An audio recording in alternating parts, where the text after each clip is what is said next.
Hello students, आपके लिए नया video electrical energy and power के ऊपर है कि इलेक्ट्रिकल एनर्जी जो है वो आपको किसी न किसी सोर्स से मिलेगी और जो करंट फ्लो होती है उसके कारण सर्किट के अंदर है जो एनर्जी कंज्यूम होती है वो एनर्जी इलेक्ट्रिकल एनर्जी है। इस पूरी कॉन्सेप्ट को हमें जो डिटेल से डिस्कस कर लेते हैं। Let we have an electrolytic cell. हमारे पास एक इलेक्ट्रोलिटिक सेल है।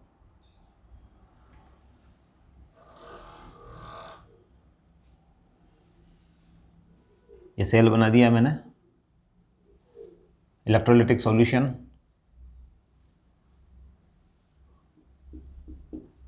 and let we have two electrodes P and N। ये हमारे पास है जो दो इलेक्ट्रोड्स है।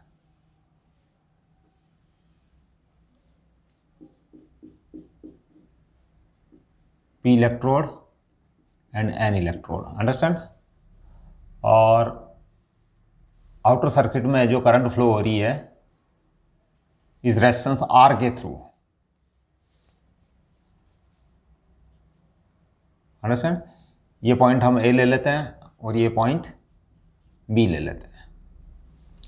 इलेक्ट्रोलिटिक सेल,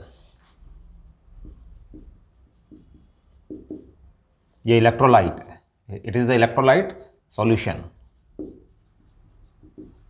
और ये रेजिस्टेंस R है, ये P इलेक्ट्रोड और ये N इलेक्ट्रोड। करंट फ्लो हो रही है बच्चों A से B की ओर, understand. Let potential of A, let potential of A and B are VA and VB respectively।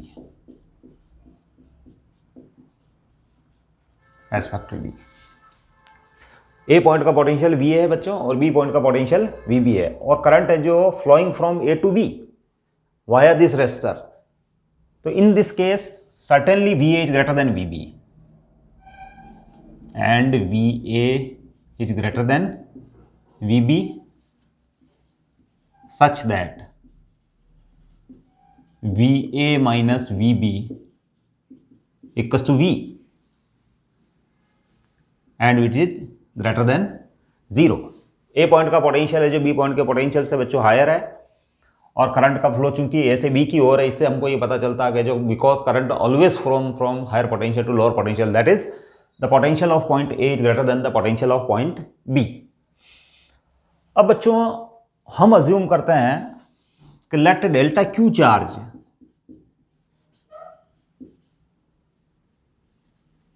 Delta q minus delta Q charge, let minus delta Q charge है ना flows from B to A in delta T time. Minus delta Q charge लिया है बच्चों।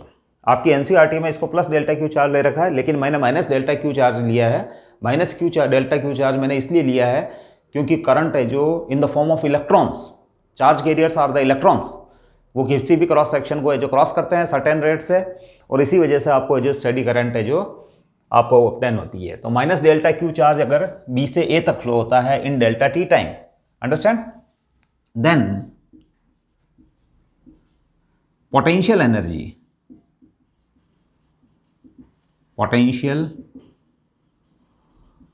of charge when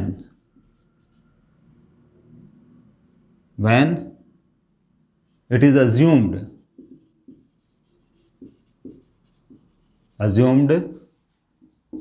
that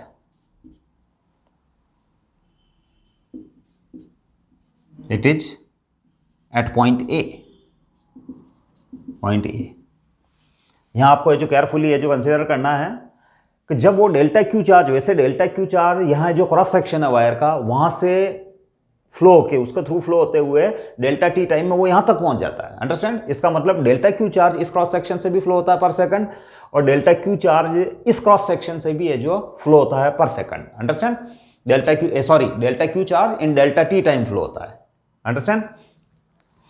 अब बच्चों हम ये मान लें कि अगर वो delta Q charge minus delta Q charge वो एक साथ अगर बी पॉइंट से क्रॉस होता हो, एक साथ से मतलब है बच्चों, इस कॉन्सेप्ट को थोड़ा ध्यान से देखना,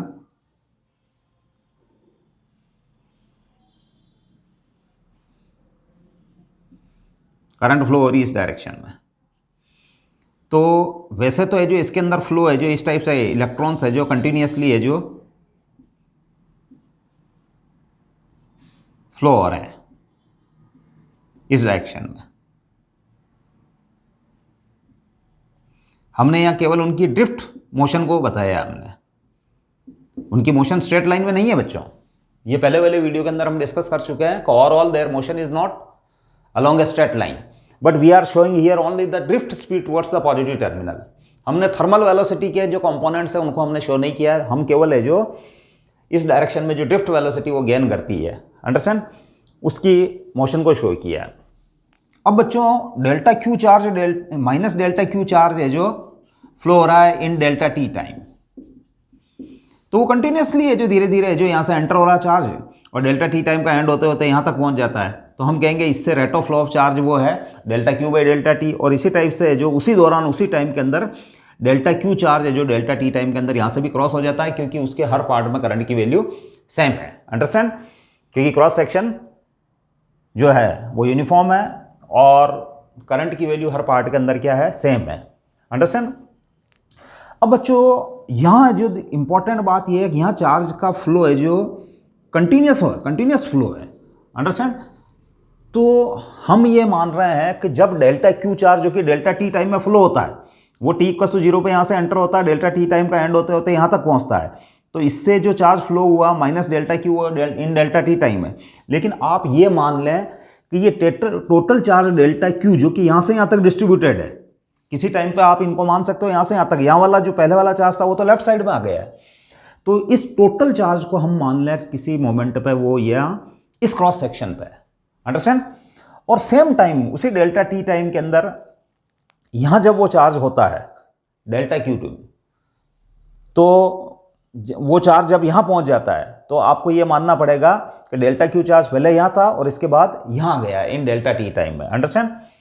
तो फिर है जो potential energy of charge at ये बी और ये ए पॉइंट है, potential energy of charge at B, तो वो हो जाएगी बच्चों यू बी, वो माइनस डेल्टा क्यू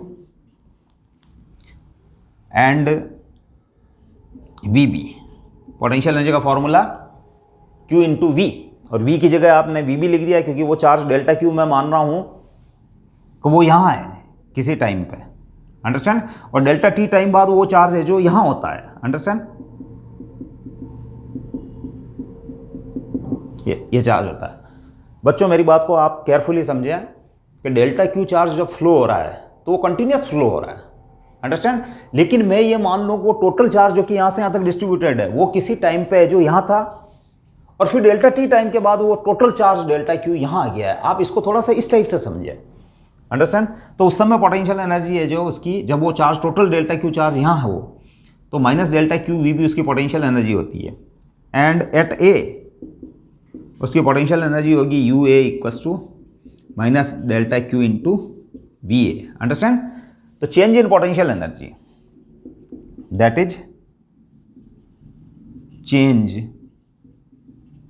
इन पोटेंशियल एनर्जी डेल्टा यू, कब? वो डेल्टा टी टाइम में जब वो यहाँ से यहाँ आता है, तो कितनी पोटेंशियल एनर्जी में चेंज होना चाहिए उसको हम कंसीडर कर सकते हैं कि that is U A minus U B, क्योंकि फाइनल पॉइंट आपका ये क्रॉस सेक्शन है और इनिशियल पॉइंट आपका ये वाला क्रॉस सेक्शन है, तो U A minus U B. अब यू ए पे पोटेंशियल एनर्जी है बच्चों minus delta Q into V A, और बी पॉइंट के ऊपर पोटेंशियल एनर्जी है minus delta Q into V B. Understand? तो फिर बच्चों आपको को मिलेगा delta U equals to delta Q into V B minus V A. अगर आप सॉल्व कर लेंगे माइनस माइनस प्लस हो जाएगा, तो इस टर्म में जो इसको पहले लिख लेंगे डेल्टा क्यू वी बी, इसको बाद में लिखेंगे minus delta Q V B, और डेल्टा क्यू हम कॉमन ले लेंगे तो delta Q V B minus V A. But V A minus V B जो है वो आपके पास वी है ना, implies V B minus V A जो होगा आपके पास, V B minus V A वो होगा माइनस वी। अंडरस्टैंड? तो अगर माइनस वी होगा तो फिर बच्चों हैं जो मैं इस स्टेप को, इस वाली टर्म को ऐसे लिख देता हूं, डेल्टा क्यू और ये हो गया माइनस वी। करेक्ट? बट जो स्टेडी करंट जो इसमें फ्लो हो रही है वो दी जाती है delta Q by delta T, क्योंकि हमने जो बोला था कि डेल्टा क्यू चार्ज किसी भी क्रॉस सेक्शन से फ्लो हो रहा है डेल्टा टी टाइम में। अंडरस्टैंड? फिर कैलकुलेशन करते समय मैंने क्या किया था, डेल्टा क्यू चार्ज जो फ्लो हो रहा है वो यहाँ से यहाँ तक पहुँचता है डेल्टा टी टाइम में, तो किसी भी एक क्रॉस सेक्शन से जो चार्ज फ्लो हो रहा है delta Q by delta Q in delta T time, तो rate of flow of charge I equal to delta Q by delta T हो गई। अंडरस्टैंड? तो फिर बच्चों I equal to delta Q by delta T, तो delta Q हो गया आपके पास आई इंटू डेल्टा टी। अगर ये वैल्यू आप यहाँ पुट करेंगे, डेल्टा क्यू की वैल्यू आप यहाँ पुट कर दें, तो delta U that is the change in potential energy when charge moves from B to A, वो हो जाएगा बच्चों डेल्टा क्यू की जगह आई डेल्टा टी पुट कर देंगे तो वो हो जाएगा minus V I delta T. Understand? तो इसका मतलब पोटेंशियल एनर्जी है जो जब डेल्टा क्यू चार्ज यहाँ हो और वही डेल्टा क्यू चार्ज जब यहाँ हो, तो इन डेल्टा टी टाइम के अंदर, डेल्टा टी टाइम में वो चार्ज यहाँ अज्यूम करें और फिर यहाँ अज्यूम कर लें डेल्टा क्यू चार्ज को। अंडरस्टैंड? डेल्टा टी टाइम में वो यहाँ से यहाँ आ जाता है, overall total delta Q charge यहाँ से यहाँ आता है। वैसे उस टाइप से नहीं आता है ये, एक्चुअल में फ्लो तो है जो कंटिन्यूस टाइप का है, तो धीरे धीरे आता है, वो एक साथ नहीं आता है। लेकिन हम ये कॉन्सेप्चुअली मान लें कि डेल्टा क्यू चार्ज जब यहाँ हो तब उसकी पोटेंशियल एनर्जी क्या होगी बच्चों, minus delta Q into V B. यहाँ हो तो minus delta Q into V A. Understand?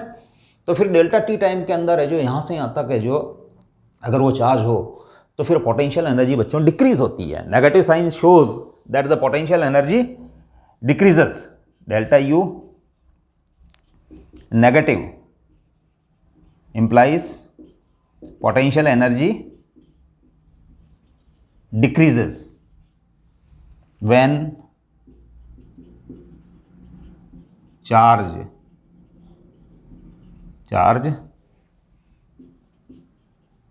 flows from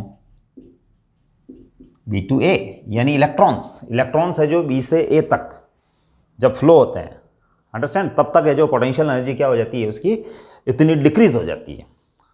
अब बच्चों हमको ये पता है कि आपके कंडक्टिंग वायर के अंदर एक इलेक्ट्रिक फील्ड सेट होता है। अंडरस्टैंड? वो किस वजह से होता है, किस कारण से होता है? Because it is connected to a energy source that is cell और बैटरी। तो उस कंडीशन के अंदर हमको पता है बच्चों वो इलेक्ट्रिक फील्ड लाइन्स या इलेक्ट्रिक फील्ड जो है वो एक कंजर्वेटिव फोर्स फील्ड है। इलेक्ट्रिक फील्ड है कंजर्वेटिव, क्लास 11 कूलाम फोर्स, क्योंकि electric field is related to Coulomb force, है ना।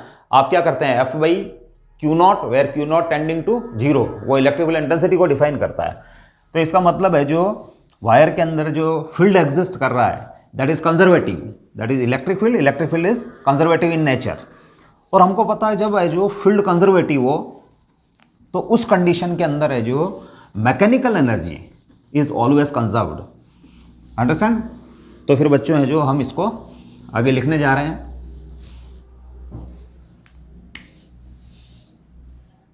Since electric field present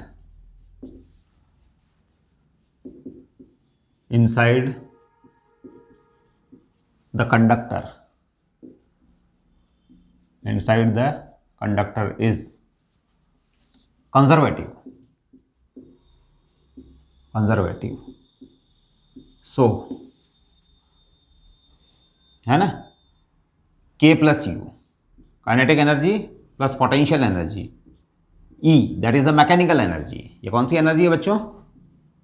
mechanical energy, निकल एनर्जी है ना, वो है जो क्या ध्यान रखना क्या होना चाहिए? Constant. It is a mechanical energy K plus you. Understand? आप इसको यहां नहीं लिखें, बोले इसको नीचे लिख दें आप।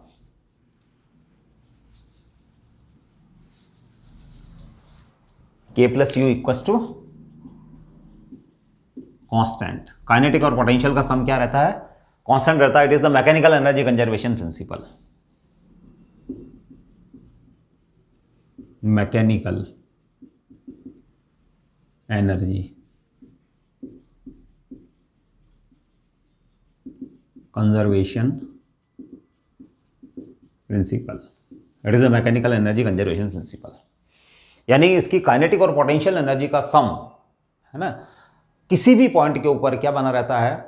फिक्स बना रहता है। काइनेटिक और पोटेंशियल एनर्जी का सम, अंडरस्टैंड? टोटल काइनेटिक एनर्जी और टोटल पोटेंशियल एनर्जी का सम है जो कांस्टेंट बना रहेगा। अब बच्चों ये अगर कांस्टेंट बना रहेगा तो मैं इसको चेंज की टर्म में लिखूं, that is delta K plus delta U equal to 0। यानी कांस्टेंट बना रहेगा, यानी चेंज इन काइनेटिक एनर्जी और चेंज इन पोटेंशियल एनर्जी का सम क्या रहेगा? 0 रहेगा। जितनी काइनेटिक एनर्जी इंक्रीज होती है उतनी पोटेंशियल एनर्जी डिक्रीज हो जाएगी, so that the sum of their changes is always 0। Understand? K plus U constant है, इसका मतलब ये delta K plus delta U equal to 0। अब बच्चों डेल्टा K को मैं लिख सकता हूं माइनस ऑफ डेल्टा यू, और डेल्टा यू की वैल्यू अगर मैं यहां पुट कर देता हूं तो that is minus VI delta T। Understand? और ये माइनस आपके पास ऑलरेडी है, और माइनस माइनस प्लस हो गया बच्चों, minus minus plus VI delta T। Understand? तो बच्चों डेल्टा K उसकी काइनेटिक एनर्जी है जो बाय दिस अमाउंट इंक्रीज होनी चाहिए। It's kinetic energy must increase by this amount when charge flows from A to B in delta T time. Delta T time में charge है जो A से B तक flow होता है, सॉरी B से A तक फ्लो होता है। Understand?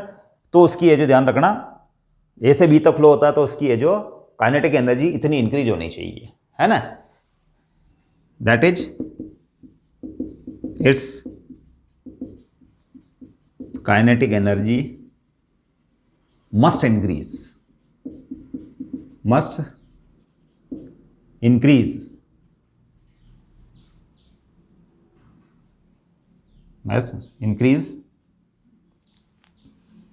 by this amount, understand, in delta T time, in delta T time। अब बच्चों हमको पता है कि जब किसी कंडक्टर के अंदर स्टेडी करंट फ्लो होती है, तो जब स्टेडी करंट फ्लो होती है तो उस समय हमको पता है कि इलेक्ट्रॉन्स की जो स्पीड होती है, ड्रिफ्ट स्पीड जिसको हम बोलते हैं, वो कांस्टेंट होती है। अंडरस्टैंड? तो इसका मतलब है जो उसकी स्पीड है जो अगर कांस्टेंट है तो फिर ये चेंज इन काइनेटिक एनर्जी जो है या इंक्रीज इन काइनेटिक एनर्जी है, वेयर डज इट गो? हमारे सामने क्वेश्चन आता है कि जब चार्ज है जो राइट साइड वाले पॉइंट से क्रॉस सेक्शन से लेफ्ट साइड वाले पॉइंट पे पहुंचता है तो फिर उसकी काइनेटिक एनर्जी मस्ट इंक्रीज होनी चाहिए थी। लेकिन हमको पता है कि वो जो इलेक्ट्रॉन्स जो फ्लो होते हैं वो तो कांस्टेंट ड्रिफ्ट स्पीड से ट्रेवल करते हैं। अंडरस्टैंड? उस क्रॉस सेक्शन से इस क्रॉस सेक्शन से या ओवरऑल उनके बीच में किसी भी पॉइंट पर अगर देखा जाए तो फिर है जो वो कांस्टेंट स्पीड से ही ट्रेवल करते हैं या कांस्टेंट वेलोसिटी से वो ट्रेवल करते हैं, that is the drift velocity. Understand? Towards the positive terminal. Then a natural question arise into our mind, where does this increase in kinetic energy go? कि ये जो इंक्रीज काइनेटिक एनर्जी वो कहाँ जाती है? अंडरस्टैंड? तो हम बच्चों इसको कॉन्सेप्चुअली इस टाइप से कंसिडर करें कि अगर है जो इलेक्ट्रॉन्स राइट वाले क्रॉस सेक्शन से अगर लेफ्ट वाले क्रॉस सेक्शन की ओर अगर है जो ड्रिफ्ट स्पीड से मूव नहीं करें, अगर वो फ्रीली मूव कर सकते हो, अगर उसके अंदर है जो वो कॉलिजन करते हुए आगे बढ़ते हैं बच्चों, understand.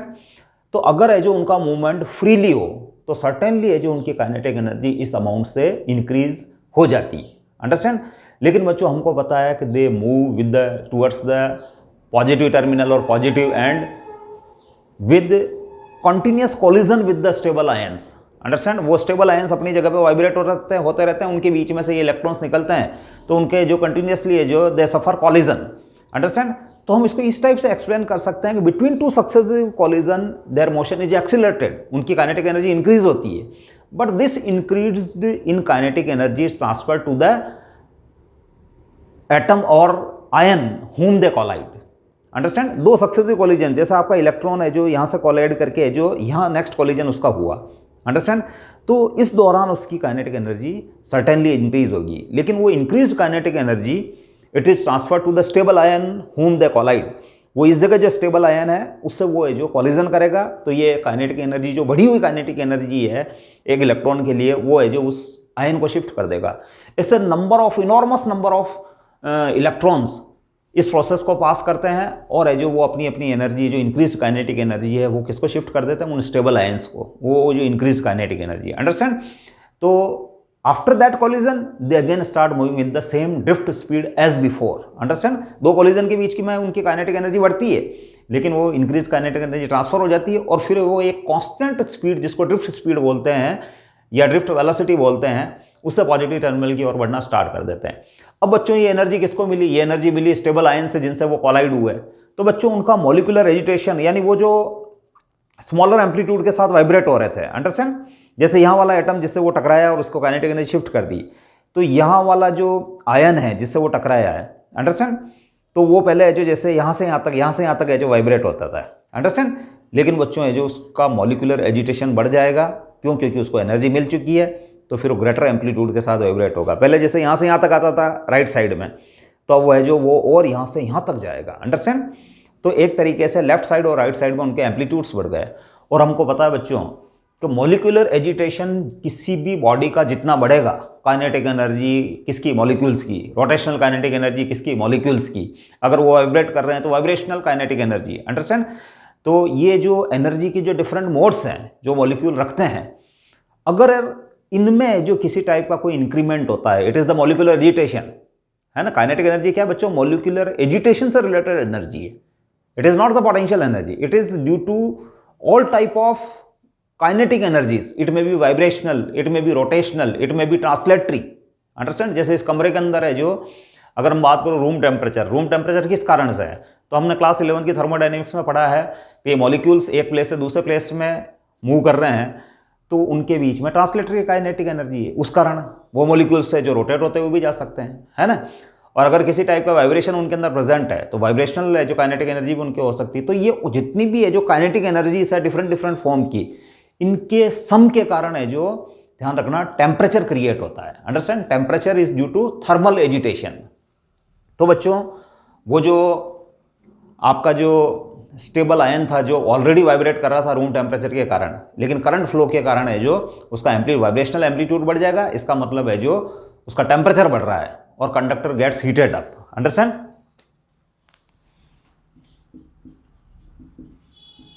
This energy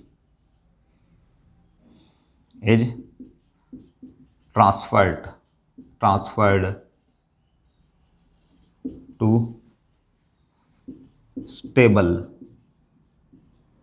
ions whom they collide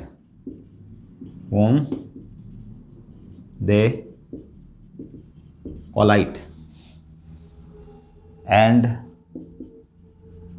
they again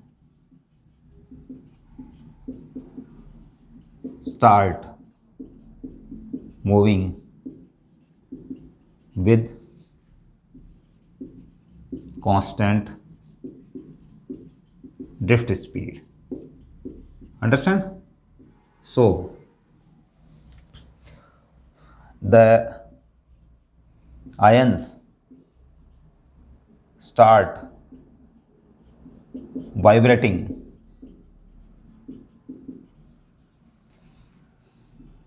with greater amplitude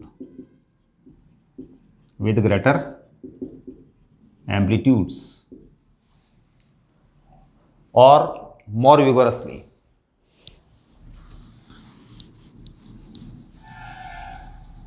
Greater amplitudes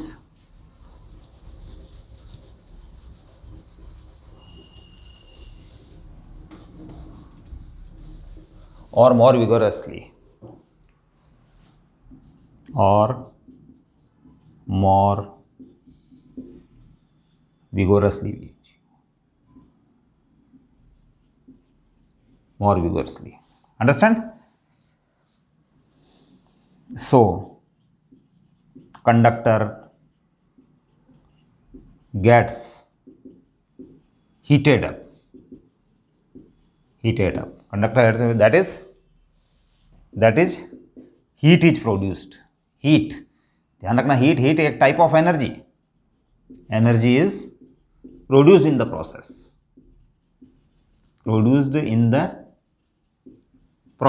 इस प्रोसेस के अंदर है जो हीट प्रोड्यूस होगी.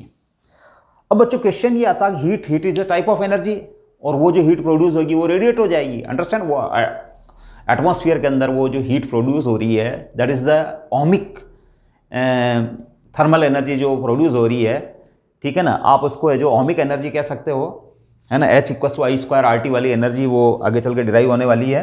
अंडरस्टैंड? तो वो है जो हीट की फॉर्म के अंदर है जो रेडिएट हो जाएगी आउटर एटमॉस्फेयर को. अंडरस्टैंड?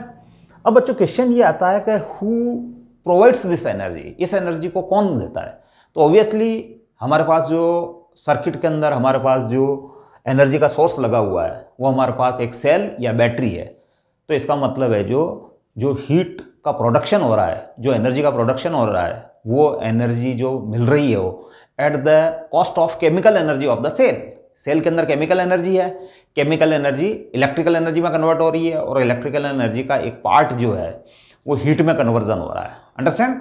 तो बच्चों हम इसको ऐसे समझ सकते हैं. तो मैं आगे और एनालिसिस करता हूं.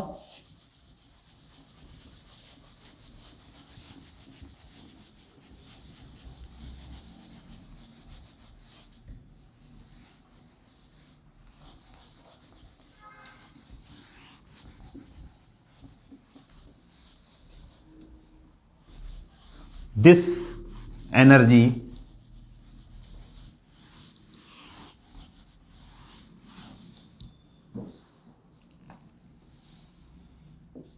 is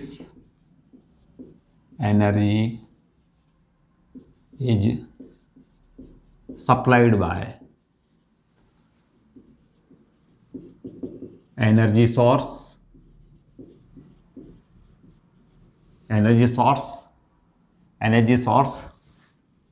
cell at the cost of its chemical energy. Cell के अंदर केमिकल एनर्जी होती है. केमिकल एनर्जी है जो वो कन्वर्ट हो रही है बच्चों हीट एनर्जी में, केमिकल एनर्जी. तो बच्चों इससे ये क्लियर हो रहा है कि बैटरी को कंटिन्यूसली वर्क करना पड़ता. इट मीन्स एनर्जी सप्लाई करनी पड़ रही है उसको, है ना. तो implies battery has to do some work which equals to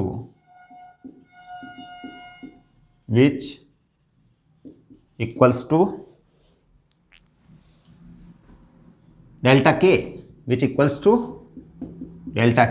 that is delta w जो है, यानी ये जो बैटरी को किस रेट से वर्क करना पड़ रहा है, कितना वर्क करना पड़ रहा है, ये चेंज इन काइनेटिक एनर्जी के बराबर, that is VI delta T time में बैटरी को उतना ही वर्क करना है to maintain the current in the circuit के अंदर. अगर उसको करंट को है जो मेंटेन रखना है, तो बच्चों इस सर्किट में जो एनर्जी लॉस हो रहा है that is the ohmic loss, है ना. हीट रेडिएट हो रही है, तो बैटरी को कंटिन्यूसली है जो डेल्टा टी टाइम में इतनी एनर्जी उसको सप्लाई करनी पड़ेगी. और अगर वो सप्लाई कैरी ऑन रखती है, कंटिन्यूस रखती है, तो सर्किट में करंट है जो मेंटेन रहेगी. अंडरस्टैंड? तो delta W by delta T लेता हूं मैं, that is the power P. तो वो हो जाएगा बच्चों V इंटू आई। इस डेल्टा टी को मैंने शिफ्ट कर दिया है यहाँ, तो it is the power supplied bye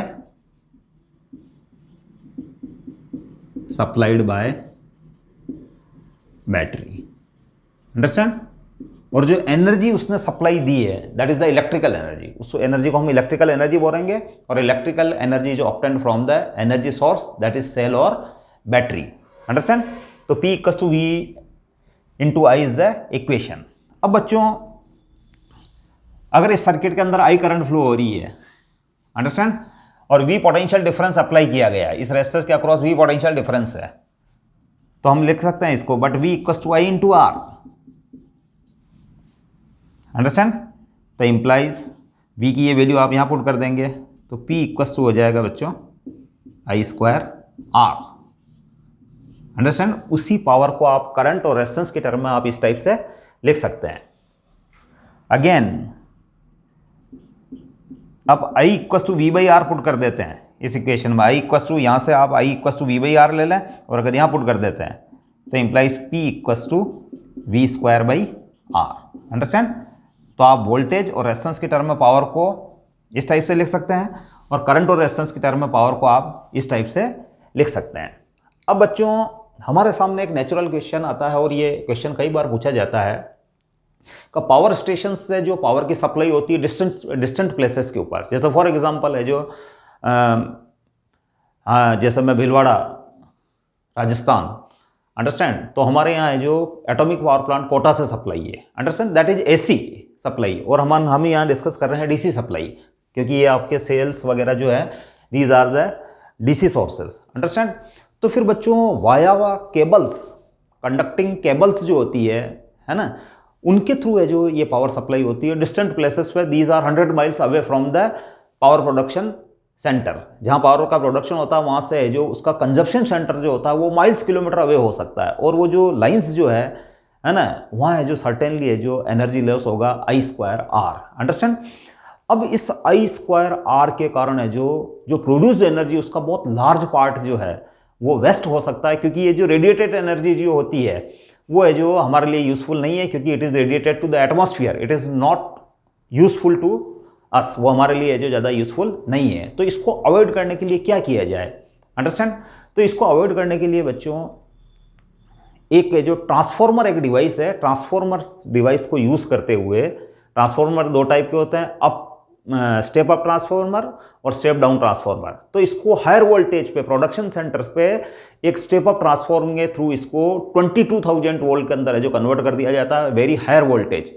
और हायर वोल्टेज के ऊपर है जो उन केबल्स के थ्रू है जो इलेक्ट्रिसिटी का है जो ट्रांसमिशन किया जाता है। अंडरस्टैंड? और है जो डिस्टेंट प्लेस के ऊपर जो लोड है, ठीक है ना, वहाँ तक उसकी सप्लाई है जो पहुँचती। लोड मतलब उस पावर को जो कंज्यूम करेगा।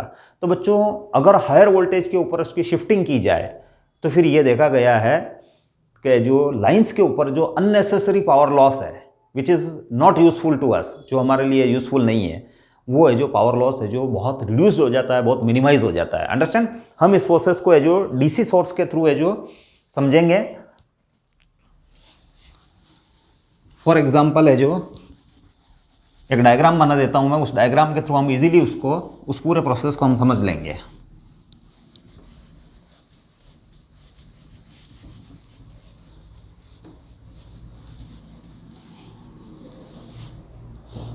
पावर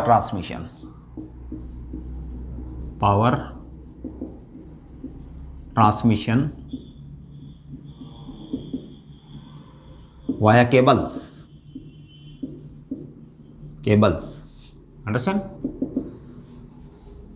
तो बच्चों ये है जो आपका पावर जनरेटिंग प्लांट है, understand?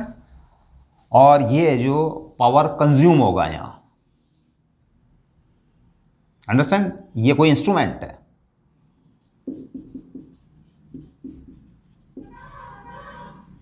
Instrument of power P।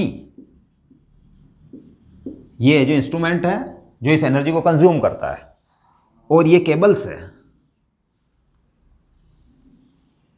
Understand? जिसके थ्रू है जो आप पावर सप्लाई दे रहे हैं, ये these are the transmission cables, understand? और ये पावर प्लांट है।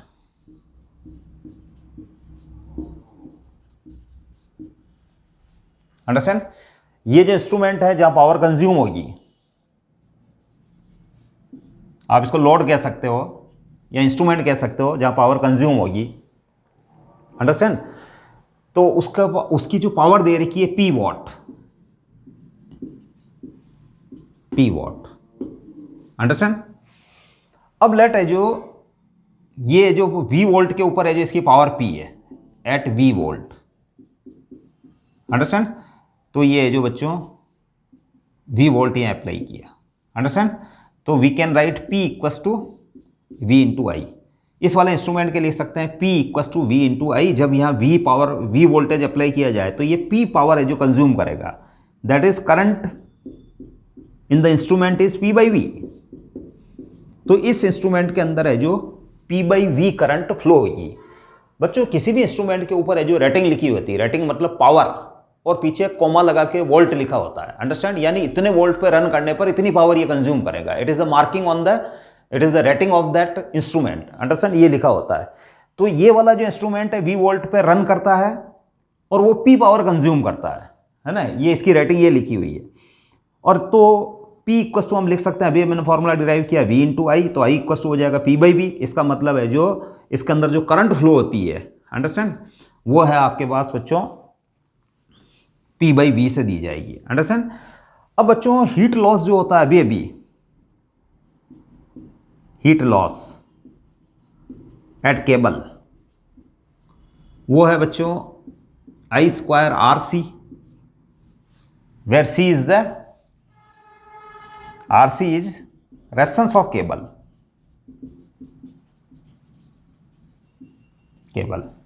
अंडरस्टैंड? I की वैल्यू आप है जो यहां से उठा लें, तो हीट लॉस जो है वो हो जाएगा I की वैल्यू P बाई V, तो that is P square V square RC। इसका मतलब हीट लॉस जो है वो inversely proportional to V square है। अंडरस्टैंड? तो इसका मतलब आप है जो यहां हायर वोल्टेज V डैश से यहां पे एक स्टेप अप ट्रांसफार्मर लगाएंगे। क्या लगाएंगे? Step up. अब बच्चों ये डीसी सोर्स है तो यहां स्टेप अप तो लग नहीं सकता। अंडरस्टैंड? तो एक्चुअल में हमारा जो पावर प्लांट होता है वो एसी है जो करंट है जो देता है हमको, एसी वोल्टेज देता है। तो एसी वोल्टेज से जस्ट आगे है ना, यानी उस सेंटर के ऊपर ही जहाँ से जो पावर की सप्लाई आपको दी जानी है वाया ट्रांसमिशन केबल्स, वहाँ एक स्टेप अप ट्रांसफार्मर लगा के उसको हायर वोल्टेज में कन्वर्ट कर लिया जाता है। अगर ये पावर प्लांट है जो एसी हो तो फिर ये स्टेप अप ट्रांसफार्मर होगा, स्टेप अप, और ये किस में कन्वर्ट कर देगा? 22,000 वोल्ट। अंडरस्टैंड? और 22,000 वोल्ट के ऊपर ये सप्लाई देगा। इसके बाद उस वोल्टेज का थोड़ा बहुत ड्रॉप जो है, पोटेंशियल ड्रॉप, वो इस केबल के ऊपर हो जाएगा। Understand? That is I into RC। यानी इसके अंदर अगर I करंट फ्लो हो रही है, where I is the RMS value of, अगर ये जो AC अगर पावर प्लांट है, जैसे कि न्यूक्लियर पावर प्लांट वगैरह, हाइड्रो पावर प्लांट वगैरह, अंडरस्टैंड, तो उस कंडीशन के अंदर स्टेप अप ट्रांसफार्मर लगाएंगे और ये जो थोड़ा बहुत पोटेंशियल ड्रॉप, यानी पोटेंशियल का जो ड्रॉप होगा I इंटू RC, वो केबल्स के ऊपर हो जाएगा और रिमेनिंग वोल्टेज है जो यहाँ अवेलेबल रहेगा। लेकिन आपको V को हायर रखना है तो सर्टेनली टोटल वोल्टेज जो है वो है जो आपको ज़्यादा रखना पड़ेगा। क्या रखना पड़ेगा? यानी है जो वोल्टेज हायर पावर के ऊपर है जो आपको सप्लाई अगर आप यहाँ से देंगे तो यहाँ है जो आपको ज़्यादा वोल्टेज, उस समय है जो हीट लॉस कम हो जाएगा। अंडरस्टैंड? और हीट लॉस कम हो जाएगा तो है जो पावर लॉस कम होने की वजह से ज़्यादा पावर आपके लिए अवेलेबल रहेगी कंजप्शन सेंटर के ऊपर जहाँ आपको पावर को यूटिलाइज करना है। अंडरस्टैंड? तो आई थिंक आपको ये कॉन्सेप्ट समझ में आई होगी। ये हमारा NCERT का पार्ट है, ठीक है ना। अगले वाले वीडियो के अंदर है जो हम कुछ क्वेश्चन आंसर डिस्कस करेंगे, जिसके अंदर पावर से रिलेटेड मैं कुछ क्वेश्चन रखूँगा जो कि बहुत इंपॉर्टेंट होते हैं। Thank you.